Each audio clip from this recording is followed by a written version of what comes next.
right, so we'll go ahead and get started. Just want to say good evening to everyone. We're delighted to have all of you here today for our first Pro Talk of 2023. I'm sorry.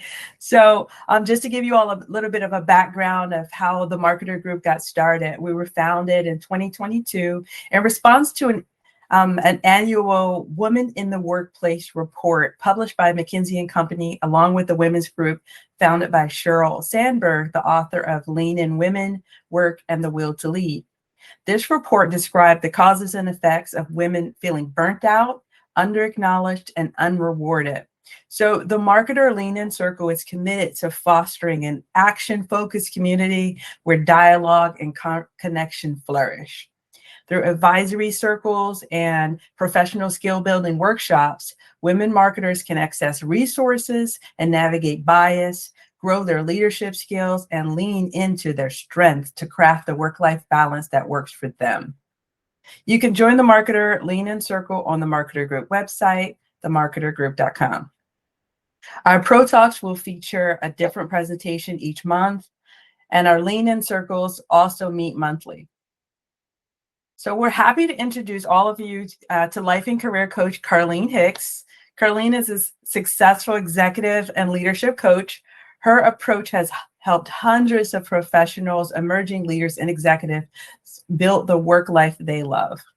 She brings over 20 years of experience working with businesses and leadership teams in the private and nonprofit sectors. She holds a bachelor's degree from the University of Manitoba and is a certified integral master coach. Carleen will offer another Pro Talk in March, and with more in-depth workshops to follow in the spring. Carleen's talk will be followed by a question and answer session, so please don't be shy. Feel free to put your questions in the chat or raise your hand when the time comes.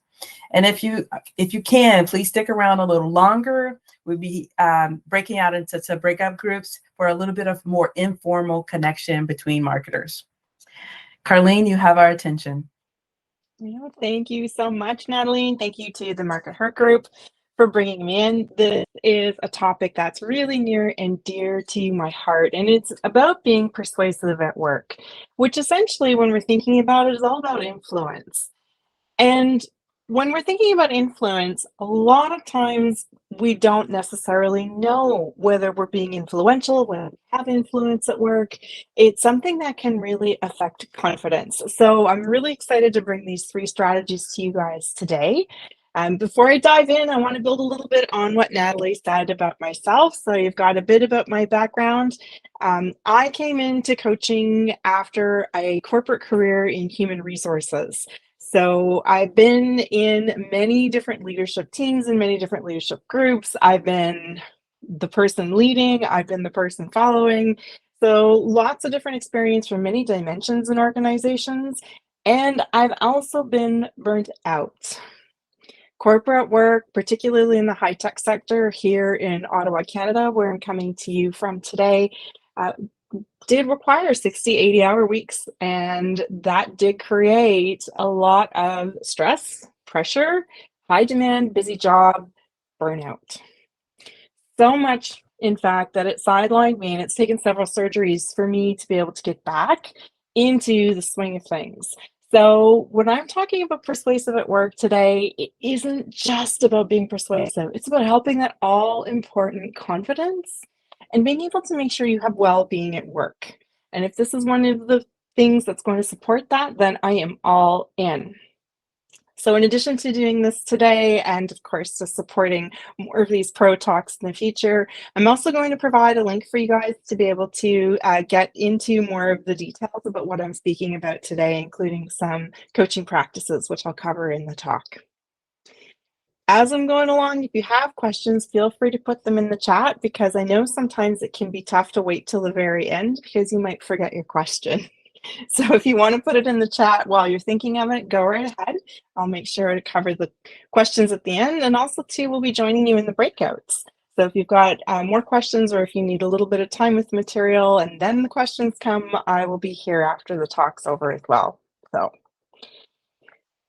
One of the first things I wanted to open with when we're thinking about being persuasive at work is a quote from Maya Angelou. And I think this is a quote which will be familiar to many of you. And she is quoted as saying, "People will forget what you've done and they will forget what you have said, but they will never forget how you made them feel." And that really is the cornerstone of being persuasive at work and being influential in general in your career and in the working environments where you are. And so, what I want to make sure I'm covering today are three really powerful strategies to help support making sure that you are being perceived the way you intend and that that's aligning with your values. And all of those things come together to help you to be more persuasive, have more confidence about asking for things, about putting your ideas out there, even about exploring alternatives or possibly even disagreeing with somebody's point of view or perspective about work as you're going through your day. Because, of course, we're all experts in what we do. That's what we're getting paid for. And so it's really important to make sure we're feeling comfortable to be able to bring the full piece of what we know and our expertise to the table. So, what I'm going to cover today is the one word we all use that makes us less influential and less persuasive. I'm going to cover 4 very specific and easy questions you can use to be able to organize yourself and get yourself able to be able to move forward and to have those deeper dialogues with other people, either in group meetings or one-on-one, so that you are allowing your expertise to shine and being persuasive in what it is you have to say. And then I'm going to, as the last strategy of the 3, talk about the one listening technique you can use to be more persuasive. So let's get started. So this very first piece, this one word that we all tend to use, every one of us does it, especially when English is the language of your working environment. And it's a common word that we use absolutely every day. And it makes us less influential because what it ultimately does when we use it, even though it's not what we intend, is it can make us sound like we are either not very caring about what somebody else has said, or that we actually weren't listening in the first place. So I'm going to give you an example of its use that I've overheard. I picked these phrases from where I've overheard them actually over the last week. So these are very today present quotes from workplaces. So here they are. Let's see if you can spot the common word. "What you're saying makes sense, but I don't think you've got all the information." "I understand your point of view, but have you thought about this alternative?" "I like what you've done here, but did you consider this approach?" So can you tell what word it is that I'm going to talk about? And if you can throw it in the chat or you can unmute yourself and say it into the mic. Well, I saw Angela. There we go. She got it. Oh, Ali's got it as well. Fabulous. It is the word but. And you can just hear it in those sentences. But in the middle of a sentence will take away anything compassionate that you said in the beginning. And if you think about all those sentences, there was some really great compassion in the front end. What you're saying makes sense. I understand your point of view. I like what you've done here, right? When you put the word but in the middle of that and then add your own piece where you're working to be persuasive or influential, it can make the person who originally spoke or whose ideas it was really feel as if that wasn't important. And what happens when we do that is we lose 3 really important items that we have to make sure is really present and centered in how it is that we're communicating. Because what we need to make sure we're doing when we're trying to be influential is ensure that we are looking after people's feelings of belonging, people's feelings about being respected, and their dignity. And for that, we need psychological safety. And but does not take us there. Now, there are some good places to use but. So as an example, saying to someone, "I can't meet on Tuesday, but I can meet you on Thursday." That's more than fine. Also, too, telling somebody Jan isn't here today, but Cami is. also just fine. So we're not trying to get rid of the word entirely and strike it from the language completely. We're just being mindfully aware of where it's going in. So that's but. What can you replace it with that's going to make things feel more inclusive, that's going to allow everyone to feel like they belong in the conversation, but also open up an opportunity for you to be more persuasive or to add something to the dialogue or to bring in an idea or exercise your expertise or even disagree with what somebody has put on the table because in your role as a subject matter expert, you have information maybe they don't. So the word we're looking for is and. So replacing but with and. So I'm going to read those same sentences over again using and see if you can feel the difference in the way those particular phrases work. What you're saying makes sense, and I don't think you have all the information. I understand your point of view, and have you thought about this alternative? I like what you've done here, and did you consider this approach? You can feel how that is more inclusive, how it brings somebody into the fold of your thoughts, and it's a good bridge into exploring your ideas in addition to making sure their ideas have been validated or heard and at least acknowledged and understood in the conversation. And when we do that, we're striving for inclusion, we're striving for clarity within the conversations that we're trying to have. We're also being really sincere, we're being really human. And that does resonate very much with other people, especially in spoken communication. This is something that you can also use, if you think about it, when you're communicating in email as well. Words can always be open to misinterpretation. However, little things like being more conscious about words like saying but and replacing it with the word and instantly can make you more relatable. Now, it can be sometimes tough to check in your language because I know for myself, in prepping for this, whenever I give this talk, I actually give my family a little task. I ask them to flag for me how often they use the word but, and I use the word but, and I give them an incentive. I have a jar of money, and if I say but, I'm going to put money in the jar, and then my family gets the money. And they usually do something crazy like, buy pizza or candy with it, especially my son who's 15. So if that's something that you're concerned about, because it's really hard to check yourself, you can also do the same thing with a trusted group for yourself. Maybe it's your family group, maybe it's your friend group, maybe there's a colleague at work whom you really trust and you want to do this for each other. You don't have to put money in a jar, but it's a great way to understand how often you use the word but and to check in and see if it's actually making you less influential at work and considering how you can swap it out for and. So that is strategy number 1. The second strategy that I promised today was about using 4 questions to help you prepare for conversations and allowing you to speak so others will listen and listen so others will speak. This is a very big part of being able to be influential is allowing that psychological safety to happen so that people know that you will be there, that you will understand and be open to what they have to say. Doesn't mean you have to agree with everything they say. That's the trick to remember. Don't have to agree with everything they say, but you're going to be there as part of a very dynamic dialogue, a 2 or 3-way conversation, depending on how many people are involved. But it isn't always easy to be able to do that. You may have the intention, but you maybe don't have a map, especially if the conversations are more stressful. So stressful conversations for me in my career were when I was speaking to somebody whom I thought didn't like my ideas or may not have really been open to my work. Stressful conversations were also about stressful topics. Sometimes there was disagreement.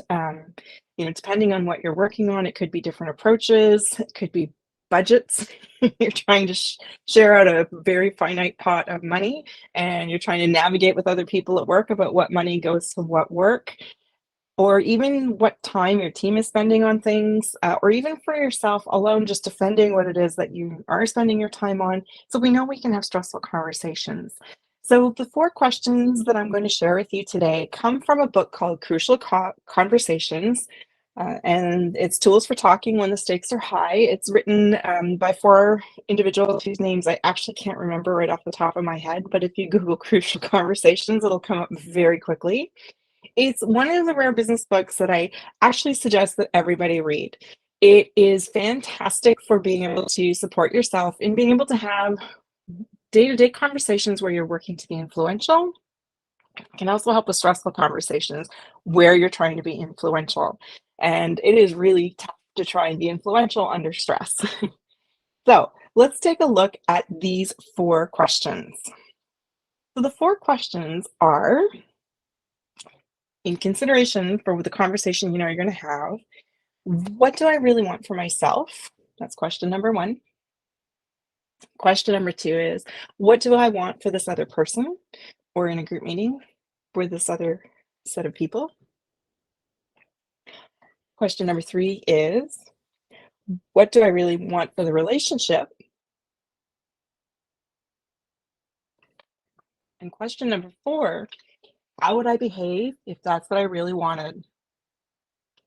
And the interesting way that these 4 questions are constructed is it starts with you. And that's really important. So this comes back to belonging. You got to plan yourself in first. The other thing you have to remember is in conversations, you're the only person you control in the conversation. And that's why it's so key to start with you. The other 2 questions after that, what do I want for this other person? And what do I want for this relationship? Really help you become mindfully aware of what it is that you're aiming for, reminds you about your intent, so that when you go into the conversation, you can work as close as possible to stay with that particular intention. And the last question is the one that's really key. How will I behave? Because we often don't think about that. So I'm going to give you an example of how this can be used, and I'm going to base this on a client experience of an individual who I was coaching. I have her permission. Of course, I won't be sharing her name, but I have her permission to share her experience with this. So I had an individual who was at work. She was a subject matter expert, and she came to coaching because she was getting really, really angry at work. And she, in the course of speaking with me, understood that one of the things that was making her incredibly angry at work was the fact that when she would present or she would speak to the area that their department was looking after in their organization, after she was done speaking, her boss, who is male, would say this: what she really means is, and then he would just paraphrase everything she just said. I don't know if any of you have run into this. I have run into versions of this myself in my career, and I really got why she was so angry. It completely was washing away all of her confidence. But the reason she chose to come to coaching was because she said, I am going to blow my lid at this person sometime, and I can feel it's getting closer, and it's a career limiting move, and I don't want to do that. Can you help me? Of course. So we walked through, and so what I wanted to do as we were going through this was to help her be able to better prepare for those meetings. And so we talked about these 3 questions. And so I asked her, in the scenario where you know you're going to be presenting something and that there's a potential that your boss may paraphrase, I said, what do you really want for yourself? And she laughed and she said, I want a new boss. And that's a totally real and human feeling. And she understood as well that that was something that was not possible. And then she went on to say, what I really want is to be acknowledged for the expertise that I bring to the table. And she said, he's kind of trying to do that in his own weird way by paraphrasing what I've just said. But I don't think he realizes that in doing it the way he's doing it, it's making it look like I'm not important or like my ideas aren't strong enough, that I need him to rephrase them for me. So she says, I want people, and my boss included, to know that I'm good at what I do. I've got it. I said, great. So then what do you want for your boss? She thought about it and she said, it's really not making either of us look very good. It's not making him look that good either. It's making him kind of look like he doesn't trust, that he's micromanaging. She says it's kind of giving him a bit of a bad rep as a boss. I'm not the only one actually that he paraphrases.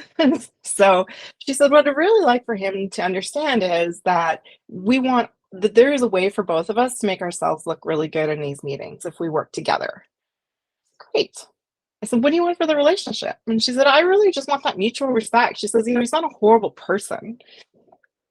He's, maybe not the boss I would choose for myself if I could go out and shop for a new boss. But she said, there are some redeeming qualities here about him. He doesn't mean well. And so I really want for the relationship for us to be able to talk openly and be able to clear the air and to, give each other feedback when we need it so that we can both move forward and do it in a way that has confidence and to know that we have got a partnership as through the work that we're doing. And I said, so then last magic question, how will you behave if that's what you really wanted? And she said, I guess that means I'm going to have to have a conversation with him. And I said, yeah. And I said, you have a choice in front of you. You can choose to do it before the next meeting, or you can choose to do it after the meeting when he does paraphrase again. And so she gave that some thought, and she decided she was going to talk to him if he chose to paraphrase again. And we role played what that could look like, what the scenario was. So that's part of what I will do with my clients. So the next coaching session, I checked in with her. I said, so how did it go? She goes, oh, yeah, he paraphrased again. And she said, I asked her some time after the meeting. And she said, I sat down with him. At the time, it was before the pandemic. So they were working face to face. And she said, I opened it up by asking him if he understood how it looked when he paraphrased what it was I said. And she said, he didn't even know he did it. And she said, throughout the conversation, he was kind of defensive. But she said, I did make sure that, because of the work that we've done, that I said what I needed to do. And she said, it felt so good to share that feedback with him, to let him know how it made me feel and how it wasn't necessarily putting us in the best light. And she said, it felt so good to hold that boundary. And then she said, something awesome happened. He was kind of defensive. He seemed to be listening. He was really trying, but you could tell he was kind of irked. And she said the next day he came and found me and he let me know that he was talking to his spouse about the conversation that we'd had. And his wife had laughed when he told her and told him, you do that to me all the time. So he said, I had no idea. And so I do want to get better at this. So she said, I'm feeling good that, he's going to try. She said, but I'm feeling even better about the fact that he's going to try. He's probably going to mess it up because he's a human being.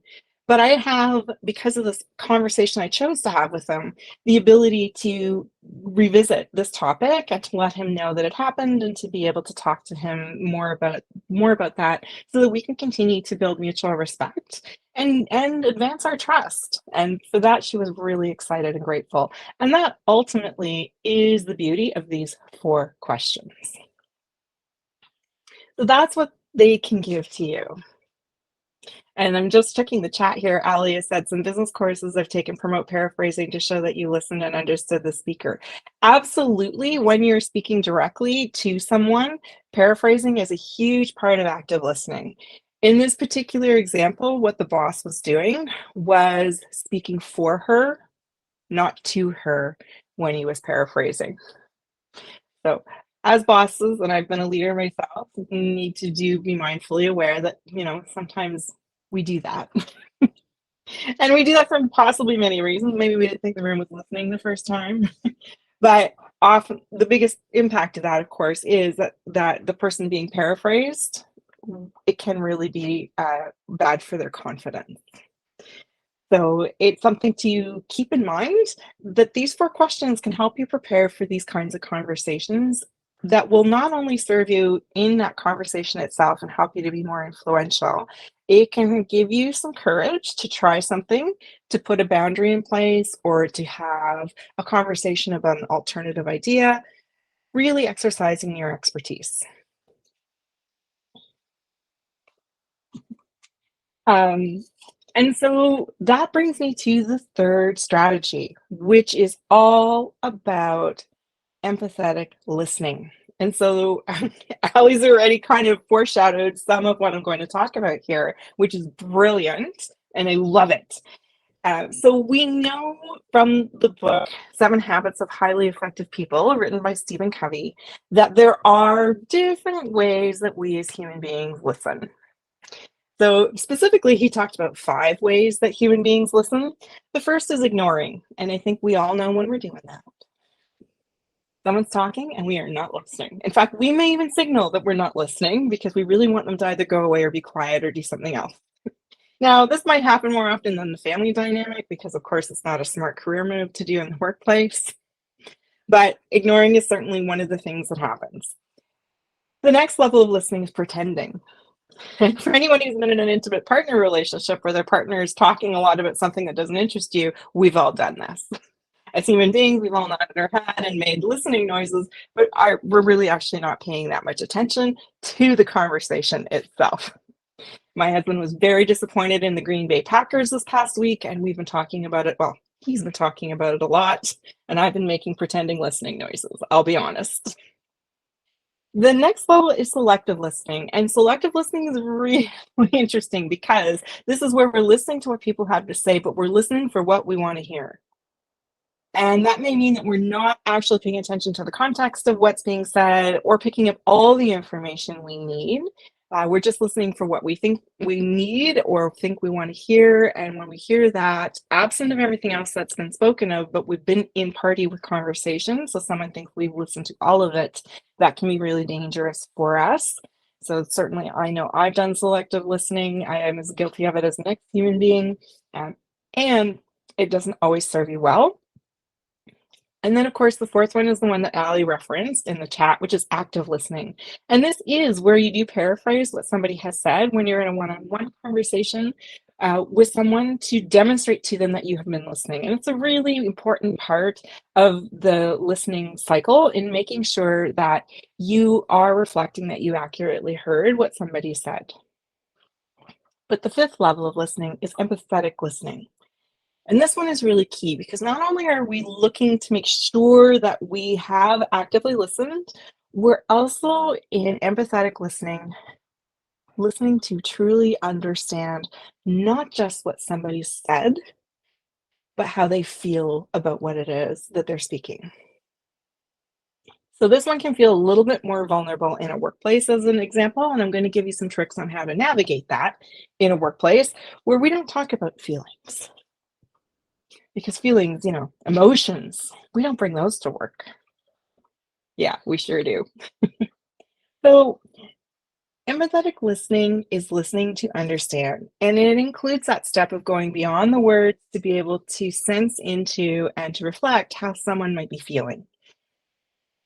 And this brings us nicely back to Maya Angelou and her beautiful quote about people will forget what you've done, they will forget what you've said, but they will never forget how you made them feel. And when we exercise empathetic listening, it's a huge step towards building trust, making sure that we have belonging, respect, dignity front and center, and really creating that human connection with somebody, which is the cornerstone of being able to be persuasive. They may not like us. And in fact, we don't actually need to like people to respect them. Sometimes you don't even need to like people to trust them. I worked with people who had a very different personality and a very different working style to me, but I trusted that they would get the work done. And I trusted it when they told me something was going to be ready to go, that it would be ready to go. Did I want to go on a vacation with them? Absolutely not. So what empathetic listening can help us to do is to really understand people. And it also helps us to confront our own biases about certain individuals at work as well. So empathetic listening is that active listening piece that goes one step further and paraphrases not just what it is you've heard, but also paraphrases what you're sensing someone is feeling about a particular item. And I'm going to give you another client example to help you understand what this could look like in a work situation. So I had a different client who had been promoted into her dream job in a hard driving, demanding, busy organization. And so she was promoted into a director level position. She was moving into an entirely different team. She'd never worked with any of the people in this team before. And she didn't realize at the time that what she was stepping into was a team that had been in turmoil for a while. They had had a lot of reorg, they'd had a lot of drama, and they'd been actually, the pivot point of a lot of the really important work that needed to be done to allow the organization to do their strategic objectives.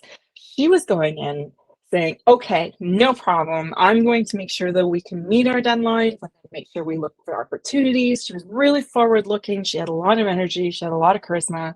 Very excited to be going into it.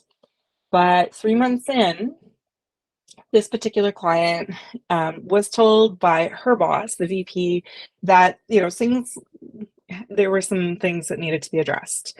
So there'd been more turnover on the team. Some people had chosen to leave the organization. And in the feedback that they gave as they left the organization, they weren't necessarily complimentary about her leadership style. They felt that she really wasn't particularly sensitive to their needs, that she wasn't necessarily listening particularly well, and that she really didn't quite get all of the things that the team had been through. And when I was working with my client, I asked her how it felt when those things were said. She goes like, wow. She says like, it's not that I'm ignoring it. It's just I want to keep them focused. I want to keep them, seeing what the opportunities are. There's so many opportunities for us. I really want to look at the future. It can be really exciting. So you could sense that she was excited about the future. She wasn't really too keen on addressing the past. And this was actually creating a rift between her and the team. So what came into play here as I spoke more to her was the fact that she was doing active listening, but she wasn't doing empathetic listening. And in this scenario, the team really, really needed it. So when we looked at this, we role played a little bit. So one of the things that was coming up for her was she had team members who were coming in about a particular project that was quite punishing. It was a very demanding project, and she didn't really know what to do with some of the feedback she was getting directly from them.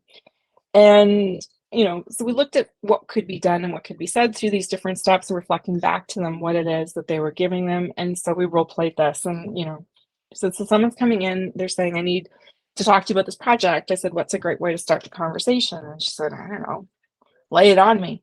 And I'm like, well, what if we were using our empathetic pieces just a little bit more to saying, how can I support you with this project?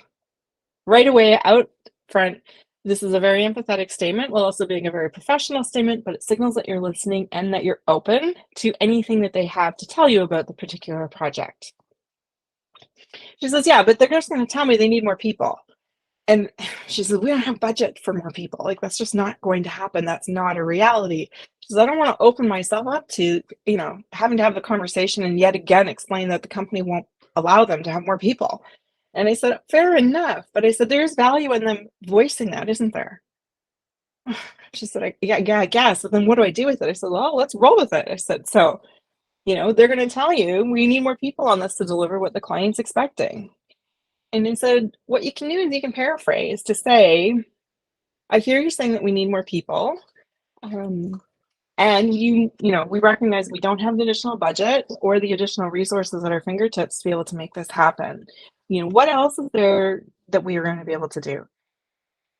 And I said, that's when you're going to get past the symptom of the problem and into the reason the individual is probably coming into your office to talk to you anyway. They're probably going to respond with what? And she filled in the blank. Oh, that's a piece of cake. She says, they're going to tell me that they're working really long hours and they don't know how we're going to meet the deadline. She said, sometimes they talk to me about the fact that they're working really long hours and they don't feel they're meeting the quality. And that's bothering them because their values, they don't want to do work that isn't quality. And I said, okay. I said, so what kind of empathetic probing question can you then ask them that's going to help explore that with them? And she wrinkled her nose. And I don't know. I don't know what to do with that. I said, great. This is what we're going to work on. So yes, your employee comes in. They say, we're working really long hours. What are you going to do? And so we role played it a little bit and until she was more comfortable with those concepts. And we talked about empathetic listening. So fast forward to the next coaching session. And she came in and she said, my goodness, that was perfect. That was amazing. She said, I had a conversation with an employee. She says, I considered the empathetic line of questioning and I asked them, and we got to that point where they were telling me all about the problems that they were having. And she said, it was so interesting. I learned so much. So she said, one of the employees that works for me came in and they said, look, I'm working really long hours, but I'm not actually being any more productive. And the reason I'm not being any more productive is because I'm exhausted. So the extra hours I'm putting in is me double checking the work I did earlier in the day to make sure that it's accurate and right. So we're getting all these extra hours and we're not actually moving the needle on getting closer to getting where we need to be for the deadline. And I don't feel good about that. It makes me feel stressed, and it's really having an impact on myself and on my family too. And she said, I had it. She said, I had it because you and I role played this. She said, I told him, let me make sure I understand this from your perspective. You're saying the long hours are costing us time. They're not giving us anything in productive value in return, and it's having a negative impact on the project and on you personally.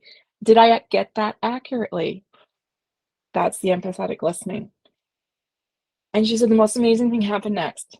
His shoulders relaxed and he said, yeah, that's accurate. 100%. And so she said, from that point, we were able to have a really amazing conversation. And she said, I couldn't, make any promises, but you could just tell the fact that I had heard this person and really listened and reflected back to them, not just what they were experiencing, but what they were feeling, had made a big difference in the way that we were going to be able to continue our relationship going forward. She said, I told them I would look into it. I would reference the concern. I didn't make any promises, but she said, and I know this because I worked with her for a couple of months, she said that over time, they actually did get to a point where they were able to alleviate some of the stress on the team and make sure that the team was able to work better hours that were better for their well-being, and the team as a whole felt better about the work that they were doing. And she said, I don't think that would have happened if I hadn't have asked that empathetic question. So that's how empathy can play a huge part in being able to not only use active listening, which I know as marketing and communication professionals, you guys are probably fairly well versed in, but going that one step further and being brave and using the empathy piece as well. And sometimes in workplaces, we don't really know how to do the empathy piece with the feelings. So there's different ways you can do it. So here's some phrases that might work for you. If you don't want to ask how someone's feeling about it, you can say, what's your thinking on this? What are your thoughts on this? If we're asking people for their thoughts, oftentimes what's really interesting is they'll give us their feelings. I have concerns about this. I don't actually like this. So you'll get a lot of really rich information this way. Another way you can phrase it is say, talk to them about the impact. And you'll also get feelings with that as well, because they'll tell you what the impact is, and then they'll tell you how the impact usually will make them feel. So there's ways to do this that doesn't have to get what some people would call touchy-feely, because that can feel kind of weird. So one of the things that Stephen Covey says in the book is seek first to understand, then seek to be understood. And when you're thinking about it in terms of being persuasive and influential at work, it is a fantastic guide to use in making sure that we understand others and then can move forward with being understood with our ideas, our reflections, even where we want to poke some holes in their line of thinking or bring forward information from our field of expertise that the individuals we're speaking with wouldn't have access to. And in doing this, we can create a safer space for all of us to interact and make sure that they can spread our ideas. So these are the 3 strategies. I can see that Erin's got to go, so thank you so much, Erin. But these are the 3 strategies. These are effectively the pieces that I wanted to impart to you. And I did say that I do have these encapsulated. And so what I'm going to do is put a link in the chat. Now the chat's going to disappear when we are done today. So if you want to, you can click on that link now and just bring it up in your browser. So it's there for you after we're done today. What you'll find there is a downloadable PDF form that will walk you through these 3 strategies and give you some light coaching practices. Because I'm all about us doing this together. And of course, signature talks and ProTalks are great. But the reality is tomorrow when you go to work, you're going to be fighting to remember some of the things you heard today, and it's not necessarily going to be there. So this document can help you to take what you've heard today, what resonates for you, what you think would be a powerful tool, and move it into the workplace. The other thing I have for you is, as part of this, is to offer you a free consultation, a no commitment, no cost call with me. You want to explore some of these ideas. And I know Natalie has set up today some amazing time for us to network together and to be able to talk about these pieces and what we're experiencing at work. And I'm here for any questions. So I'm going to pass the floor back to Natalie. Thank you so much, Carleen. These are really great points. I'm going to figure out how I can check myself, how often I say but as well. I really appreciate it. So I don't think that we need to break off into breakout rooms or anything, but if anyone has any questions, we can just take them right here. Or any recaps, any points that you just want to highlight. I'll go first, actually. I really appreciate the point that you're talking here about thinking the 4 questions of how you want to approach a difficult conversation. I actually also have another coach of my own, and he kind of approached this. I talked to him about something that I didn't like that was happening at work. And he didn't put it in these simple terms of like, these 4 things, but it's kind of what he was walking me through. So I appreciate like hearing it again, really that repetition for me, and also just being able to think to myself, okay, oh yeah, what are those? I have a difficult conversation coming up. What are those 4 points so that I can prepare myself to be effective? I like that. I appreciate that. No problem. And it works at home too. So if you're looking for a safe place to try and practice this while you're trying to get, those 4 questions preloaded and locked in your head, doing this at home with family members or with your friends can also be a really good safe space to practice. Nice. Yeah, I just wanted to add on to that. I think it's really helpful having, as you mentioned, a map, right? Like sometimes we might try to figure out on our own, but not knowing necessarily the questions to ask or the order of the questions. So I think just having that is actually really helpful, until it becomes internalized. Yeah, absolutely. And another great way to internalize the 4 questions are even to just prepare for meetings. So you'll get this in the practice set if you download the PDF that I'm sharing in the link. But it is just to prepare for one meeting that you think might be a little difficult, or where you want to be persuasive. You're feeling pressure from yourself or from someone else to be influential in that meeting. And just to use those 4 questions, it takes only about 5 minutes to write down your answers so that you can have that roadmap ready to go before you even go into the meeting. Fantastic. I also like, when you were talking about eliminating but and replacing it with and I was thinking about like, okay, well, to be persuasive, we really need something to complement that. So then when you circle around to the empathetic listening, like that's the thing that makes people feel that we're very genuine, and helps them to really connect with us. It does. And it allows us to be empathetic and it makes things real. Yeah. Yeah. Well, much appreciated. And thank you to everyone for coming out. Okay. Ali has a question. Feel free. Unmic yourself. I just wanted to say, when you read those phrases back to back with the but in them, it really hit me then just how much but seems to almost belittle or negate what came before it. And then it's like, well, here's my opinion or my approach. And I guess just hearing so many of them in a row emphasize that, because I'd never really thought about that before.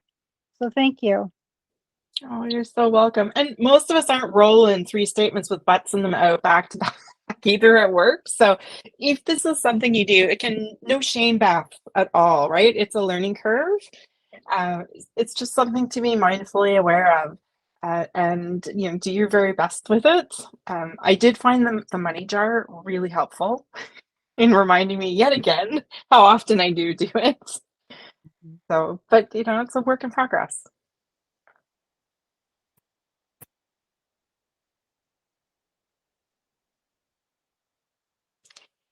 Oh, and Angela's just added, we use and in cognitive behavioral therapy. Yep, absolutely. Very powerful 3-letter word. I was just curious, Carleen, a little bit more about you and how you got in, how you, I don't know, fell into this, discovered it. Like, this seems to be, anytime, like, I don't know, it seems so obvious, but then it's not so obvious. But now that we're talking about it, it just seems like a fascinating field. I just want a little bit more background on you and those surgeries. I was like, wow, that must have been pretty, pretty heavy duty burnout. It was pretty heavy duty burnout. Now, I had an autoimmune disorder, and what happened with the burnout is it flared.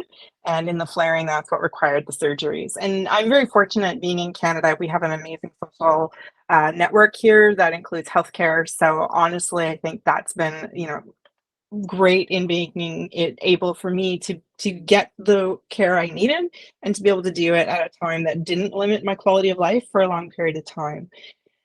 But while you're sitting there thinking about these things in recovery, because I had a lot of couch time, you're really thinking about, well, what matters to me? And, working in human resources, the reason I got into human resources in the beginning of my career was because I wanted to help people to feel really awesome about work.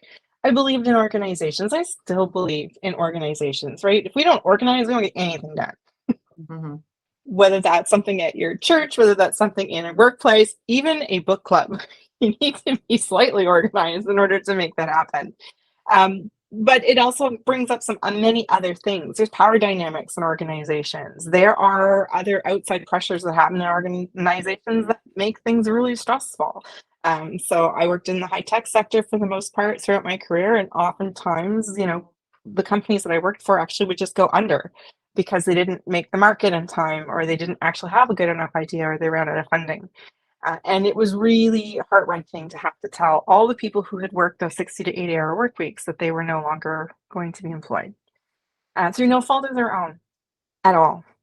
And so, when I worked really hard in HR, it was also to try and get ahead of that problem and see whether there was a way in the HR field to make the organizations more successful. So maybe there was less chance that we would fail. Ultimately, what it came down to for me was I really did want to support individuals in their well-being at work. And a really powerful way to be able to do that is the field of coaching, which is what I am doing now. And part of that is doing talks like this. I do a lot of workshop and content materials for that, and supporting mid-level leaders and people who are emerging into leadership or who are looking at going into leadership. Because when I was working in human resources, they were the ones that were sort of in the middle. These are the supervisors, even the de facto leaders, right? People on the team who are the ones that stick their neck out, even though they're not necessarily having a leader title. They're the ones that are speaking towards what the problem points are. And they get squashed a lot because there's another level above them, and there's employees underneath, and making sure that they could have everything they needed to be successful.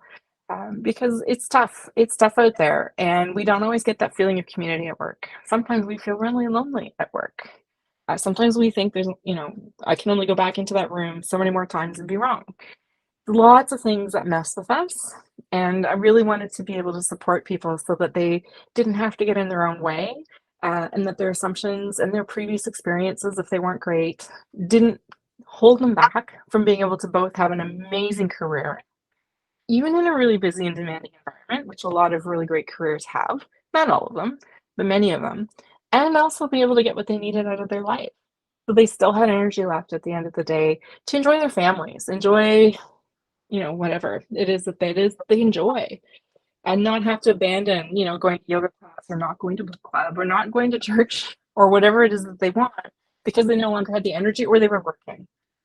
So for me, it was really all about putting my money where my mouth was and saying, yeah, this is possible. Let's figure out how. Mm-hmm. So that's a little bit about my story. I was listening, so active listening. I can play that back.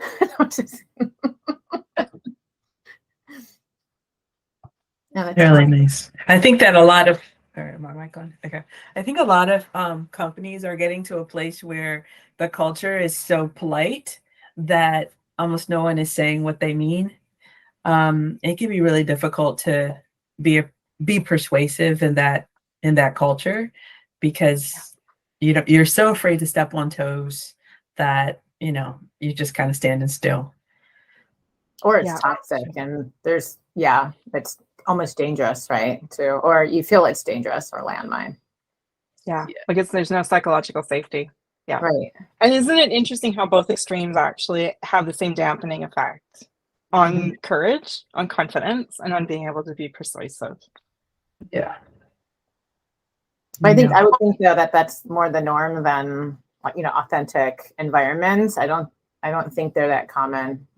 Hopefully there are more now, but right, like I think we're getting there slowly, but things are improving, but we're not there yet. And it takes a lot of time, right? We have these very interesting cultures that form around, organizations, especially organizations that have a really passionate mandate. So a lot of nonprofits and charities are like that. And also organizations who are for profit, who are there about that bottom line. It's all got to be about the bottom line. Are the investors looking at us if we're publicly traded? All of the rest of it. And we hear these narratives a lot, and it can make things very results oriented. And especially in January, we tend to think, well, goals aren't a bad thing. We set a new goal every year, right? It's the new year. I have a goal. And goals are great, but what we should also be focusing on is impact. So that when we're going for those goals, that we're not doing it at the exclusion of caring for ourselves sometimes, or at the exclusion of caring for others. And as organizations, it's also getting out of that results only orientation and thinking about what is the wider impact. Right. Doesn't matter if this project comes now or whether we get this project completed in phases over the next, 8 months beyond that original date, if it means that our employees can go home to their families at 5. So can you, a little bit more on impact, because now that you're talking about it, I'm not, how would you define that? Because goals, results are pretty clear, but impact, it's a little blurry. Yeah, well, and I think I can encapsulate it fairly succinctly in the concept that when early in my HR career, I actually had one of the VPs that I worked for. He was brilliant. He was actually from Ireland originally. And so we were going through performance management. And so we were trying to work with the rating scale that the organization had to rate the employees. And so he had a really high performer who should have been a 5 out of 5. And he said, and that's what I was expecting because this guy was a superstar. And he said, no, I'm not rating him a 5. And I'm like, well, that's interesting. Tell me more. And he says, no, I'm rating him a 3 because he gets everything done that he needs to get done. He says that extra lift that everybody sees that makes him so fabulous, he steps on fingers and toes on the rest of his team members to get that done. So he says he's doing it at the expense of other people. So he's not getting a 5 out of 5. And then that is the difference between being results oriented and being impact oriented. He could have gotten the same outcome without harming other people on the team. That direction has to come from the top down. Absolutely. That's hard though, I don't want to say quantify. How do you capture that, right? As equally as a specific result that you're looking for. And I think it's understanding what result is versus what impact is, right? And there are ways to measure impact, to have a couple of measurement scales for impact as well. And, there's impact in a number of different dimensions too. Right now, we're seeing a lot of work within organizations about environmental impact as an example. So they are measuring, what is the cost to the environment and doing business the way we do business. So it's very similar in terms of having that conversation around other impact. Social impact is a really good example. And there's some conversation going on there too, but not necessarily as much as we need. And it tends to be sort of broader, wider spread. We know, for instance, organizations that don't put quality control into things that are important for babies. So we had the big scare with formula, and it coming from other countries that had things in it that weren't actually consumable. Right? That has a huge impact. That's a social impact. But measuring social impact in a bit of a broader spectrum in terms of, what does it mean, not just for your employees, but for the communities that you actually live in and work in, when employees have to work 60 or 80 hours a week all the time, right? There's a reduction in volunteerism right now that's actually creating quite a crisis. And a lot of times it's getting linked to the pandemic, but it started before that. People don't have time. People don't have time. We're seeing tears in our social fabric in some of the institutions within that social fabric that were really important. Churches are one, but also community clubs, sporting clubs, because people don't have time. we're seeing a higher incidence of traffic-related, not fatalities necessarily, but traffic-related issues because people are trying to get someplace quickly. And if they're working 60 to 80 hours a week, they're tired. So we're seeing more road rage, we're seeing more air rage, we're seeing more of that, pop of absolute vitriol and anger that before was more managed. And again, it's not a flaw necessarily. We've got very tired, very pressurized humans. Mm-hmm. I thought that was only in the U.S., but I guess it's not so different. Yeah. Oh, it's everywhere. Yeah. If you want to see how bad it got, in Canada, we had a really big weather event in Vancouver. And that meant that one of the international hubs that was on our West Coast wasn't able to serve. And so a lot of people got trapped in Vancouver airport.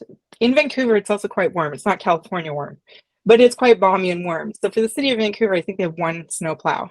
And they had a weather event like we would get, here in, in the eastern part of the country, where, you're getting 2 or 3 inches of snow an hour. And they had no way to deal with it. So people couldn't even get to hotels, as an example. And so there was a lot of rage. And it came out on social media. So if you want to see Canadians at their worst, just take a look at those pieces. No, I appreciate that. I appreciate that little bit of a deeper dive into impact, because that's got me thinking now more about that as opposed to just results. Yeah. Results are easy to measure. They're something that show up in a spreadsheet. They show up in profit and loss, right? They're what our analysts are calling for in publicly traded companies, profit margins, result right there. But when we're talking about impact, it's like, okay, but what did it cost you to get there? Yeah, kind of the quality, right? It's the quality side of the equation. So there's the quantity and the quality. There's always that dynamic. Yeah. And I'm really fond of saying, and I say it quite often, we're all in this together and none of us are getting it alive. That's why, I'm offering, free calls for people, because this is a really important topic. And I think it's important. It's part of my value system. Organizations also don't necessarily always see that impact has a ripple effect because it doesn't show up on the spreadsheet. And that short-term obsession, right? I mean, a lot of times, I think that bites us a lot. Yeah. All right, I'll stop asking questions. Well, good. We're at the hour, so I want to let everyone get on with their evenings. I know we're all so busy, but this was a great talk. I do feel more empowered to be persuasive at my place of work, so I'm sure that everyone else does as well. Thank you so much, Carleen. We look forward to, I think your other pro talks and workshops are connecting and building on each other. So I'm looking forward to the next ones as well. Thanks so much. And thanks for everyone for joining. Thank you. Thank you, Carleen. Welcome. Bye. Bye.